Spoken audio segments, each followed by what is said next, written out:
Vay vay vay. Hareket bırak. Et. Ya bırak.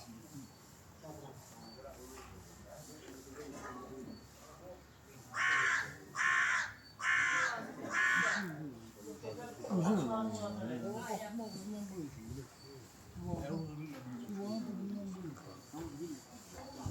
Ne kadar o? Nasıl bir soru?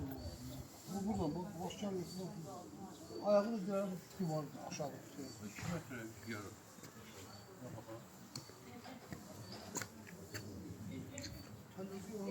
Etrafı yok, ayakları yok. Kışları var, ayakları yok.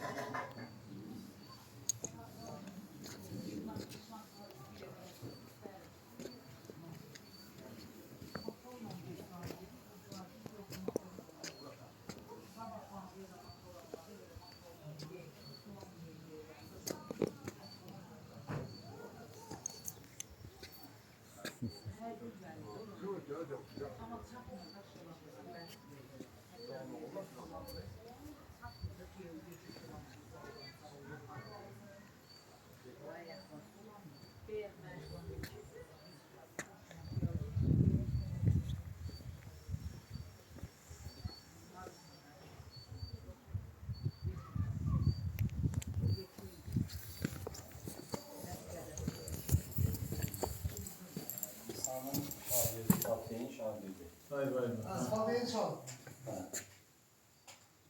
Onda bir başı apostolluğu. Apostolluğu şey. İsrail zamanın kelebesinin tələbəsi. Tələbəsin tələbəsi. Tabii tabi öyle. Günlük çömcü. Amma monofizikdir də, yəni tək o O vaxtda vaxtdan teşanladım. insanı yaratanlar kimi görmək istəyir. Təslis yok idi. Hə, yox. Troya şey. Kaç var? Var mı sen O bana? kaç nədir? Çox gec mükəmməl qəbul edildi müsəlmanlar.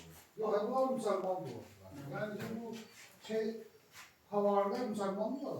İsa Aleyhisselam Müslüman değil. Hə, orası elədir.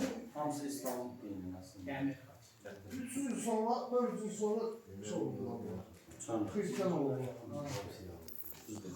Hasperest oldu. Şey yok.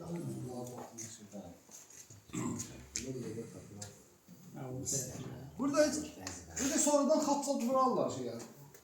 Bu konvensiya koşulandan sonra belki tapılmayıp burada hat şeyi. Üstündə olubdu. Ha sonradan koydular. Hə, sonradan. Amma orijinalı içərisində xaç var. Var hani? Tavanda.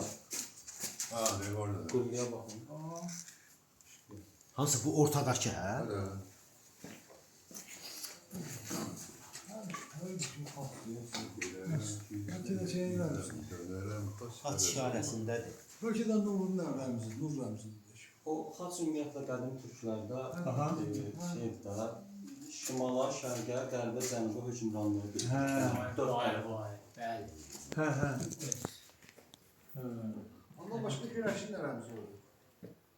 Sonra şey Galaktika'nın Remzi, o şey Klastika şey oldu. Programma Remzi. Eynən, yəni bu da. Bir Fatih verir İlham dayı. Burada yaxın Ben verdim. evliya. Hem Allah'ından selamun aleyküm ya ehli kubur. Hem Allah'ından gara suretil mübareketil Fatiha.